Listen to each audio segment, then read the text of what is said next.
Okay, good morning, everyone, and welcome to another episode of the Crypto Hour. We are now on live on YouTube. Um, so today we have a special day planned out. It's Friday, the 18th of October, and we have as a special guest Jonathan Jay, and what we are in particular going to look at today is doing a demonstration of something that will be relevant to all of us in the near future. So today we are talking about identity and how the identity can be managed online, especially the difference from how your identity is being used today whenever you do anything that is of a digital nature. And that includes, asking for a loan, going to your bank, asking for a mortgage and so on. If you ever had a look at your, a credit file, you might be surprised by the amount of information that is available about you online, and also in the amount of detail that not just is available in your online, but anybody can get access to that detail by paying the appropriate fee to the data providers. So it's not just about, if you got nothing to hide, why should you worry about that? It's also about, why should anybody be able to get, to know how many loans you have, what the loans you if you have any higher purchase agreement, what's the amount of your mortgage, what bank is your mortgage with, and so on. So, Jonathan, I'll highlight you, and if you would like to spotlight you for everyone, there you are. So, there's your button passes to you, and take it away.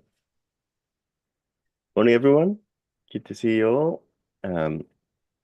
So as you probably are aware, I spend most of my time in and around the Cardano ecosystem, working on learning a lot because it's all very new technology. But one of the projects that I like and followed for 3 years now is called nMaker, and they produce they're the largest NFT creator tool maker in the Cardano ecosystem. And so they let you create these NFTs, which are non-fungible tokens, that are digital representations of assets, whether they are digital assets or they could be, as Luca was mentioning, real world assets like property or shares in businesses, that sort of thing. And so the latest work from nMaker, in fact, probably worth mentioning, is that they've just launched a NFT fractionalized gold opportunity. So you can actually now, in partnership with Finest, which is a Swiss-based gold vault, or several vaults actually in around Switzerland, they actually capture and the NFT, the fractionalization of this gold, and allow you to buy it online. So that's an example of NFT's usability. You can then have a digital proof that you own this volume of gold without actually having to take possession of the gold yourself. But it's still redeemable for gold if you turned up at the vault and said, here's proof of my NFT. I can sign a transaction that shows that I own this NFT. Then they will relinquish the gold to you. So that's an example of NFTs. What we're talking about is how do we take that real world asset like gold and attach it to a digital identity. So that proof of ownership when you're going to redeem your gold is crucial, isn't it? If you turn up at the bank, they're going to want to see your passport. They're going to want to see your banking history before they'll let you do anything, even open an account. And so we need an equivalent of that sort of thing in the digital space as well. So nMaker produce NFTs. Now, to date, most of the volume of NFTs have been around creative projects. And if you are a creator in the space, you are a known entity in the Cardano ecosystem or any crypto industry.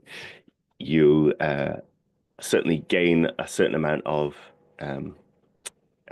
digital footprints that determine who you are. So you might have a Twitter account, you might have a Facebook page, and people will come know you, interact with you. Then they may join your project, start following you on Discord, and so they get to know you as a person, get to know your voice, your face. They may be on Zoom calls with you, and all these are added to your footprint that determines who you are online, and that you are a real person in the physical world as well.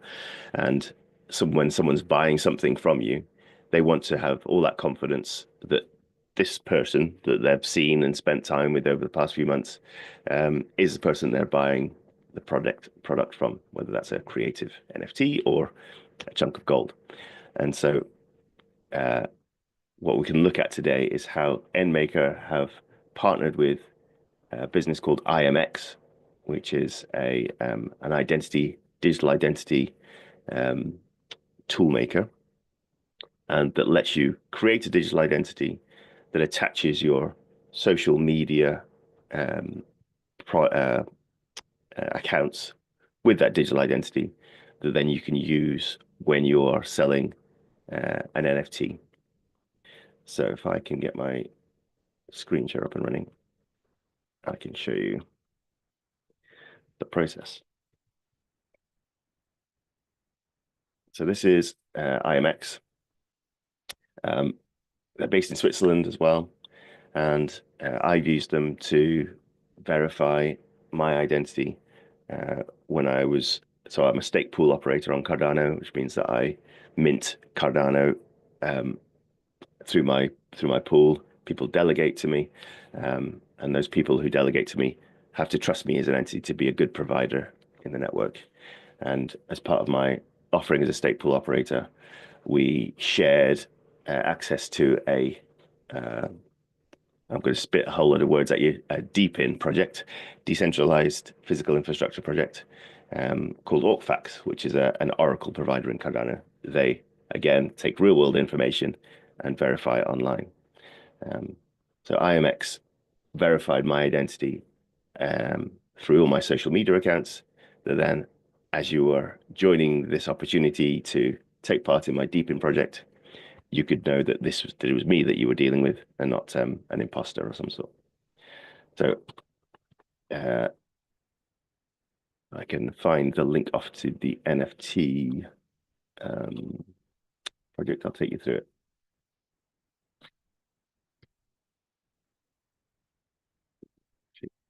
See, I found it earlier. So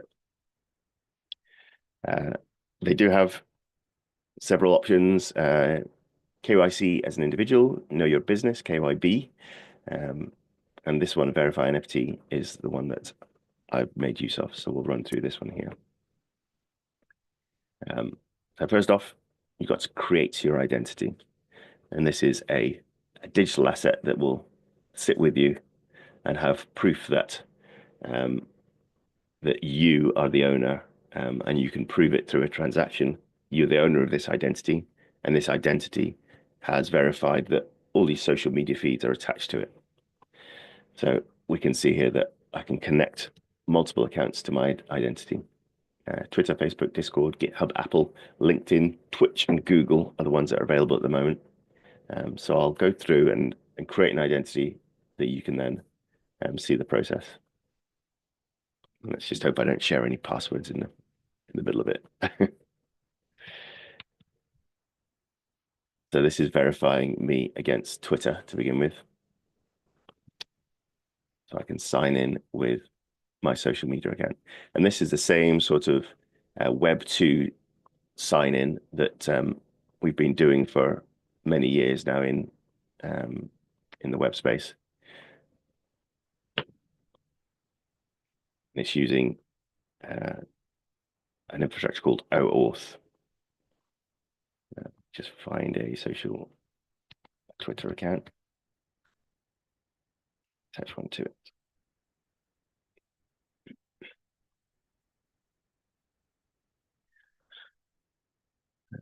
Take this one. Let's take the separate one. So this is my business. I run the Dake pulled through.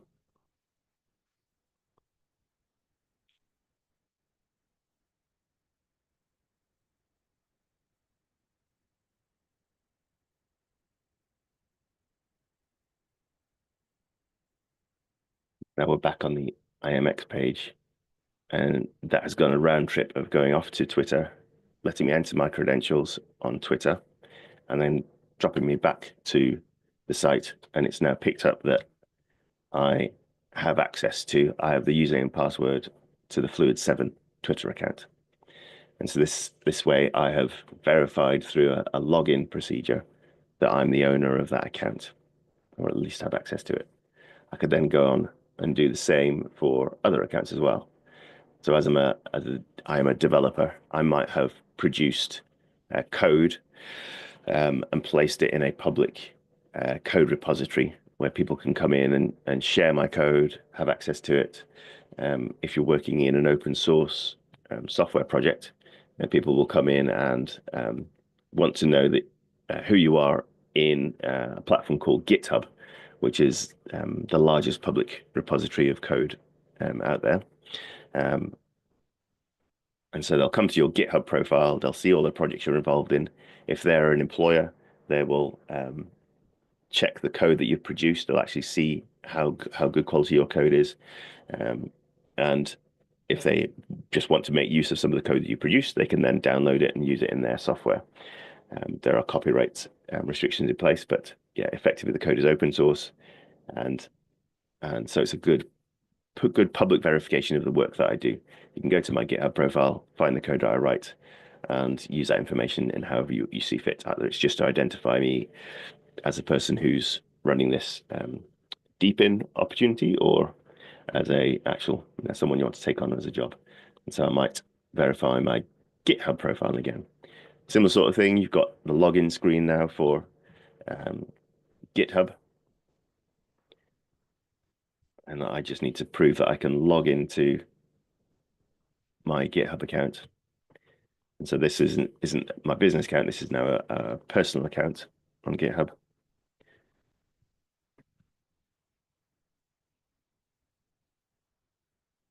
That is again asking me to do all the necessary procedures to verify. Yeah, this is showing me publicly, so I'm going to drop this off the screen for a second.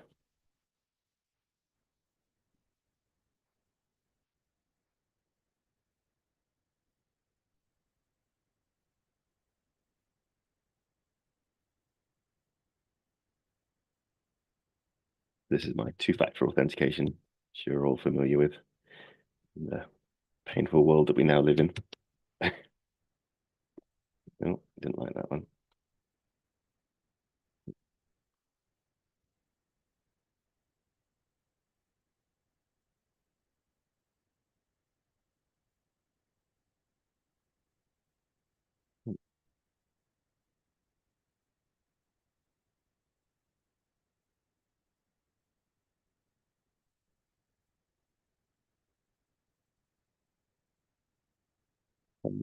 Use different. Oh, it's a text. That's why. Kerry has a question I wanted to ask. Kerry, go ahead and ask your question while we are. Thank you. Morning, everyone. So, Jonathan, how are you doing? Hi, good to see you. Yeah, good. Just a bit of humor here in my mind, just going, so is this how long it takes you to start your day every day? Yeah. I just restarted my browser, like with a fresh session, and the number of logins I have had to redo over the past week is just a painful process. So and this is another use case of digital identities, is that effectively once you've done all this procedure, gone through and verified all your accounts, so now you can see that my GitHub account has picked up my name, and the Twitter account's picked up my business name. Once you've done that once, you can own that digital identity, that digital credential, and not have to go through this procedure again. And so it should save us a whole load of headaches when it comes to verifying who we are online, so long as we have that identity in our wallet. So yeah, get a good point. So now I've verified those two accounts, I could go through and do the rest, but we've got more to do with our lives than spend days watching me put passwords in. So this next procedure then is to choose your storage mechanism for that digital identity. So that could be in your own self-sovereign wallet, or in this case, they're offering to store it on the IPFS system, which is another blockchain project that's a physical infrastructure network that lets you store your computer assets in a cloud infrastructure. And if you've ever used Google Cloud or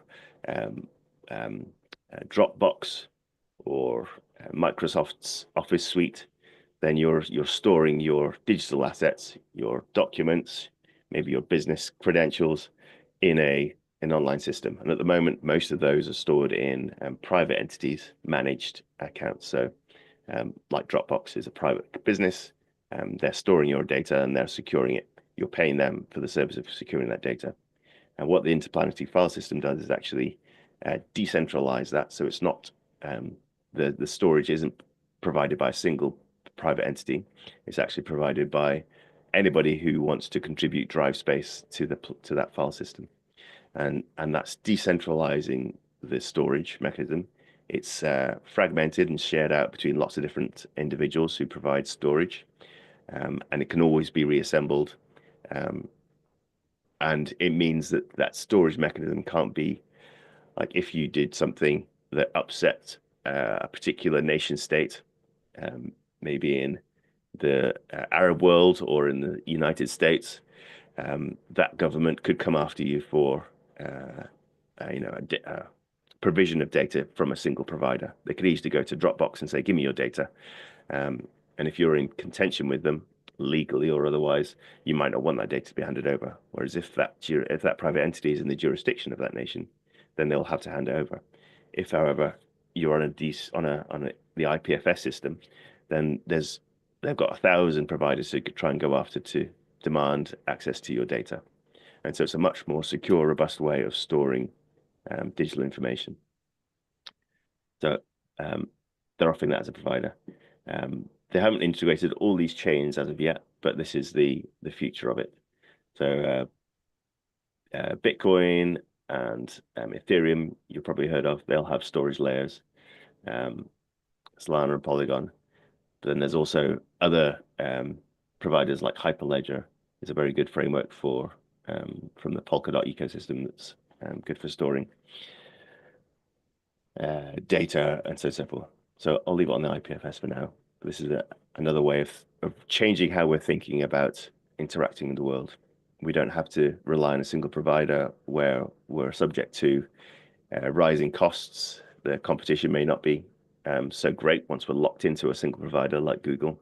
But actually this decentralizes it, this spreads the power to the edges, lets the small providers get back into the room with the same assurance of quality of storage. And there's a whole finance layer behind it that, if you're a provider of storage, then you're paid for your uptime and not for your downtime. And so that keeps the quality up. And I can simply complete the process by creating my NFT identity. And that will then be stored on the IPFS system, giving me a policy ID and an address where the data is stored. So this is the payload of my credential. So this hashed data is showing you various bits of information that I've pulled out from my social media networks. Each of them provide proof that I can log into those accounts, and it's storing it in a text format on the IPFS system. And this is the address that the IPFS system will show my credentials. So that might even be a web link, so we can go and explore it. Quick look.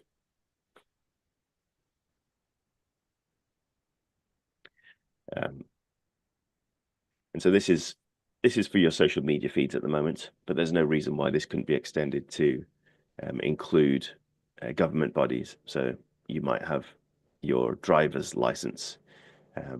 You might have a link off to verify your ownership of a particular driver's license or a passport that might then give you far more networks. Got a timeout at the moment. It's running slowly. Probably because we've just posted that information to it. It hasn't indexed it across all the explorers yet. But yeah, if we check back in the end of the call, that might be up there by now. But I can then associate that storage space with my NFT project or my fractionalized shares or my my club membership, and that will prove who I am to that relationship transaction, and let you as someone in the space who wants to interact with me as an individual know that this is who I say I am. These are the digital footprints I've got that prove who I am. And this is a very different way of doing it than having to go to a passport office and have your government ID handed down from above. This is much more about, these are the touch points that we all have in life that actually probably identify who we are as much as our passports perhaps do these days.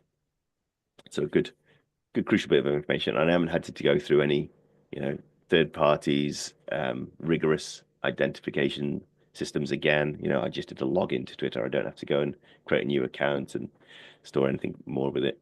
It's access to information that I have day to day that I can now pull in together into a single identity that I can attach with any opportunity I'm involved in. So, and Jonathan, are we going towards, like, how far are we from using this sort of service to replace passwords? Yeah, we're there already pretty much. So you may have seen recently things starting to crop up to replace your passwords or offerings from your password provider, passkeys. And passkeys are effectively a digital identity. They are a digital record that stores a two-part phrase, a public and a private part. When you create that passkey, you're proving ownership of the private half of that key, and then the public side, the public half of that key, is stored in a place that can be read from anywhere, a bit like this digital information we've created. And so Google offers passkeys now for all its logins, and that effectively is a digital identity that you're then creating and storing to prove that you can log into Google's your ownership of the Google's network. So yeah, this will replace passwords, and they'll come up with various different names. These guys are calling it DIDs because they're decentralized. The passkeys that Google produces are coming from a centralized source, so they're not being classed as DIDs, but effectively it's the same technology, same underlying technology that we're starting to see everywhere now. And it means you're not remembering long strings of characters. You're not having to type them in multiple times. Once you've got a passkey stored on your machine, your laptop, your phone, whatever it is, then that device has been proved to be able to log into those accounts or prove your identity, your ownership of them. We got another question from Kerry. Go ahead, Kerry. Thanks. Okay, thanks, Luca. So, question. I mean, it's a couple of questions bundled together. So, I guess, is this a good thing or a bad thing? Is this, excuse me, are we saying that this is centralized or decentralized now going into this space? And then what essentially happens to privacy? So is it only open to, like, kind of taking Luca's earlier point around the fact that you're breaking up a little, okay? Kind of expose my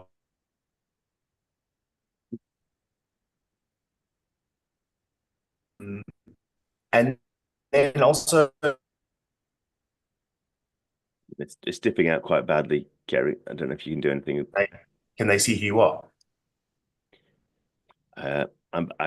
I didn't hear most of that, but I think I got the gist of it from the first few sentences. So I'll try and frame an answer. So is this decentralized or is it centralized? This concept is something that's independent of the technology, the most of the technology we're looking at. So digital identities are cryptographic proofs. So they're just a mathematical way of encrypting something that only one person or one device can prove ownership of, can decrypt it. And whether this is used to provide a centralized service or a decentralized service is down to the infrastructure around it. And so this is one of the things that we'll have to sort of learn as we absorb this technology into our everyday lives, is what is decentralized and what is centralized. The contributing factor for digital identities, in particular decentralized identities, is that they are decentralized in that they don't have to use a single provider to actually provide the verified part of that, or the trusted authority part of this arrangement. So you're in control of that identity. You're the one that's deciding what information will be attached to that identity. And so it is self-sovereign. And self-sovereignty is a key part of operating the decentralized space. So if you have a self-sovereign wallet, for example, this is a mathematically, cryptographically owned piece of technology that only one person can access, or this is the way it should be. You can have a multi-signature, of course, which is multiple people can access that digital wallet. But in a basic sense, you've got a self-sovereign wallet that you own. You know the credentials for, you can prove ownership of, and nobody else can. And that's then a secure way of storing incredible volumes of value. So that is, cash or gold or diamonds or real estate. All these will be represented in digital variations on the blockchain, and you can access them, sell them, trade in them through your digital wallet. And so the more we adopt as the mechanism for storing our pensions and our retirement funds, the more important we get hold of the security implications of operating with all these things. So all of you here are operating in this space already, or at least learning and sitting and being, starting to absorb it. You're a step ahead of where we're going. This is the direction that technology is moving in, certainly. And so you're in the right place. What you'll learn as we go through in the next few years is what is a centralized offering, what is a decentralized one, just as Kerry was asking. Anything you're sort of doing through, so when you're going to log into a new social media account, often it will offer you log in with Google or log in with Microsoft. And that is Microsoft and Google operating as trusted authorities to provide you with a digital credential. And so that you'll use their login mechanisms to then attach yourself with that social media account. So they are centralized entities providing you with proof of who you are, providing the new social network that you're joining as proof of who you are. What we really want is for decentralized entities to replace Google and Microsoft in that setup. We want to be able to have, for example, all of us have spent the last couple of years, more in several cases, knowing each other, getting to know each other as digital versions or real world people. So I'll be seeing Luca at the Cardano Summit in London tomorrow. I know who he is. We've hugged. We've spent hours on Zoom calls together. And so he's probably a far better, someone who could offer far better verification of who I am as a human than my bank manager, for example. The bank manager will have a digital TED, but actually, if Catherine wanted to know whether she could trust me as an individual, that I would do as I say I'm going to do, then a stamp of approval from Luca would be far more important to Catherine than my post office worker or something like that. And so these are ways that we as humans, and the way we interact, build up credentials about who we are and each other, who we can trust, who we can't. These networks are different for everybody. But actually, if we could create a digital version of these, where I put up a request for identity approval, and I got Luca to say with his digital identity that yes, this is Jonathan. You can trust him to do this more particular task. Maybe it says a stake pool operator. You could go to Utan, he could say the same thing, and suddenly you've got 2 points. It's going to spread out to all my network, and suddenly we've got hundreds of points of information. Say yes, this is who he says he is. This is his social media account. He was at this event. We've got a network of trust starting to build up that would let a new person interact with that network, seeing that there are somebody in there. We've all got 7 points of separation, they say. We've all got someone anyone in the world we can reach out to in some way, relationship, shape or form, within just 7 steps. And so a digital version of that is really a powerful tool for deciding who's trustworthy, who's not in the digital space. Funny identities are a big sum. Jonathan, funny enough, just like in a non-digital world, just going back to my early days in Italy when I first got my ID card. So how do you get the ID card when you don't have a footprint yet? Basically, you're just like a 15-year-old, 16-year-old or whatever. And you used to have to go to the police station with 2 witnesses. Exactly what you say. So this is how you got your first, official document. At least this was in Italy at the time.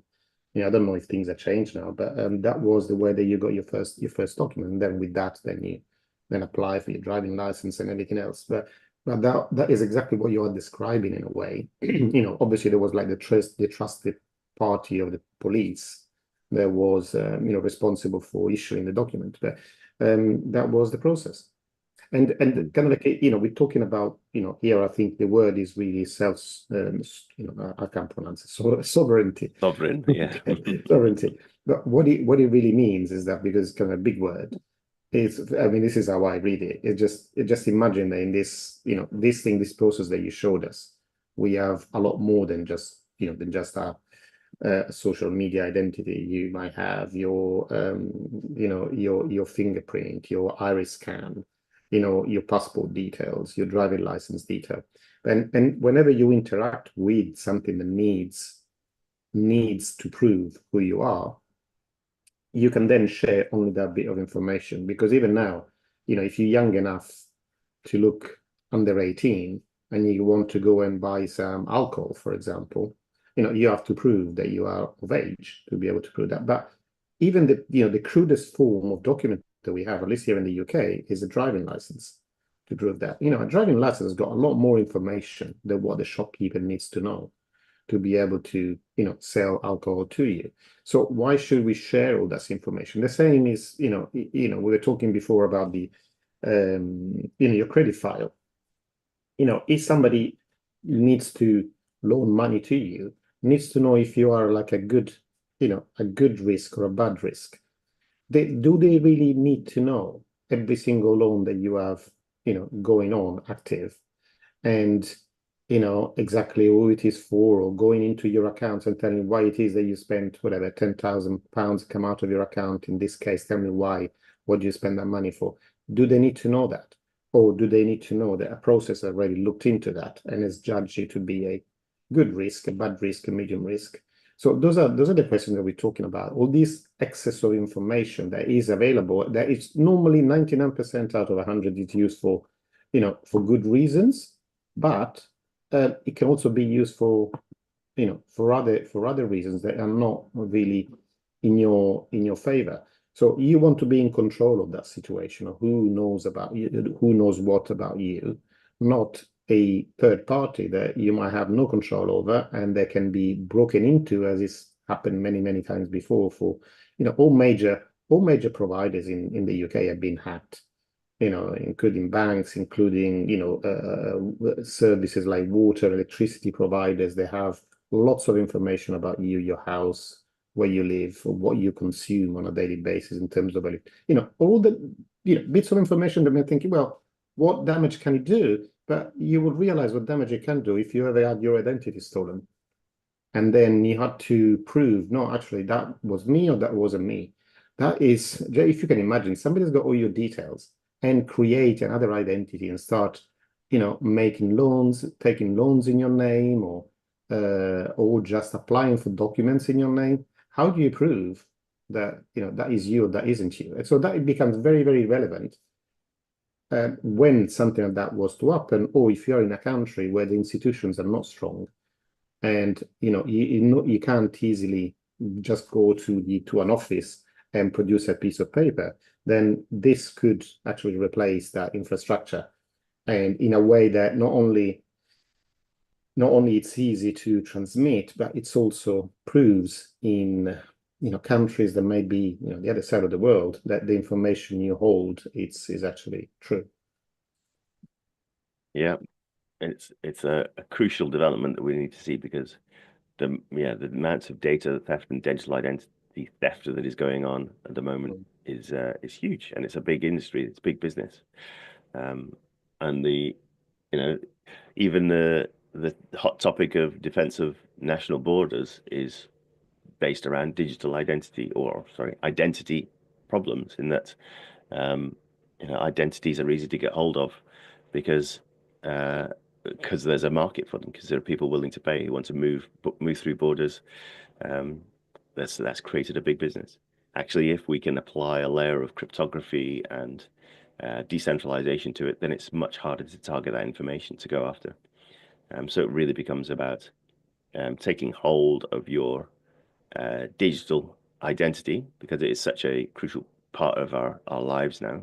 We're touching on the internet in every aspect of our work, and our even grocery shopping now is all online. Actually, if we can secure that to a better degree, any step toward in that direction is good for us. I remember traveling to the States as a young teenager.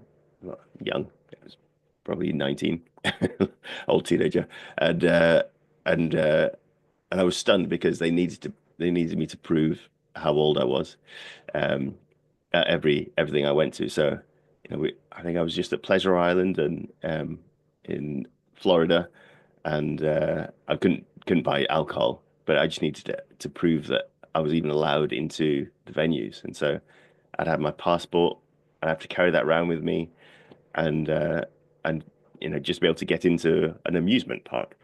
And and I remember being baffled, like thinking, this is proof of who I am as an individual. It could get you a bank account in my name. It could get you through borders. And I'm just carrying it around in my pocket while I'm out in an amusement park. It just seemed insane to me. And so, fixing that situation by having the ability to sign an identity procedure with a self-sovereign wallet that can't be stolen, can't be taken from you, just makes an awful lot of sense. You see this as the first really mass market use of apart from Bitcoin and payments of blockchain technology? I think it probably is, yeah. It's after financial transactions, it's the most obvious use case for blockchain in my mind, and can really help fix a whole lot of things we've got in society that everybody knows is a problem. So will work well. The barman doesn't need to know that where I live. They just need to know that I'm old enough to drink. They don't even need to know how old I am. They just need to know that I'm old enough to drink. And so if I can prove that with signing a transaction, then that solves that problem for both parties. Yeah. Yeah, it's a fascinating subject, because I can see that it's like almost like the gateway, to then open the interactions between individuals and regulated environments. of whatever type, talk about, the public, just one of them, for example, the age, drinking age, but it could be your rights, like your citizen right to access a particular service because you reside in a particular other country or in a particular, city, or like it could be your parking, your right to park in a certain place because you live on that road, and you have a parking permit for that road. It could be anything as simple as that, or as complicated as, you own a particular asset that gives you access to something else, and I think it's, I can't wait for this to become, really commonplace. And because it's, we just got to be careful because we're losing so many of our secrets in a way, the right to privacy. We have just been giving them away right, left and center, and we don't realize how precious they are. And they only become that precious when there is a conflict. And then we realize, okay, that is not something, it's something that got to protect it, they don't have to, give away. And if we can just insulate it from the possibility of that, of abuse, by creating something that is, is very, very difficult to abuse, then it will improve everybody's lives. Yeah, and data now is the most valuable asset, human data. So information on people is what turns the economic wheels of most nations. Google and Amazon are in control of so much of the screen real estate. The time we spend on a screen is controlled by them, and people will pay a fortune for the data they hold and that screen time, and it's all associated with you as an individual giving over your credentials, your assets to a single provider, and that provider then selling access to you as an individual.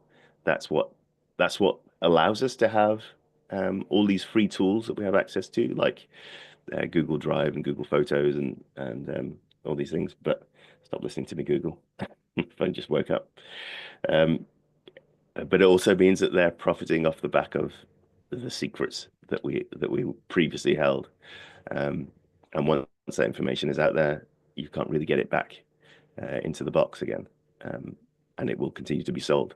So yeah, the sooner we can switch to actually ownership of that information stays with the individual, the sovereign individual. If you want a good book to read, go out and find that one. The better for everyone, because the hidden cost to us as individuals is that the providers start up then. We've seen it more and more certainly in the past few years, is that what was free before now becomes a low fee subscription, and that subscription will go up each year, and there are more and more of them that you forget that you ever had, and suddenly there's a huge flow of money going towards these providers that you didn't even realize, and it's hard work to stay on top of just closing your subscriptions, and that's the new financial model, and it's it's something we can get away from. We can get back to I'm paying an individual for a service because we're peer-to-peer, rather than all the money just being funneled off and carved off in middlemen. That's really where I see it. I just posted a number in the chat box. Do you know what that is? $263. $263. Is that how much you're spending on subscriptions? No, I wish it was only that much. It's a lot more than that.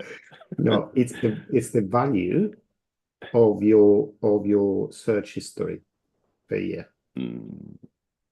Okay, so if you could sell that, what you do on Google every day, all that data, the information, that somebody will pay you for it, for just what you do on your computer is $263 per year.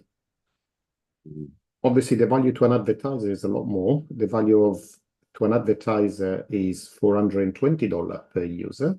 And this is why they will pay $263, because they know that they can make $420 per person. So this is the up-to-date, estimation. And just realize what the value is. If you multiply that by the billions of people that use the internet, you realize what the what the value of data really is.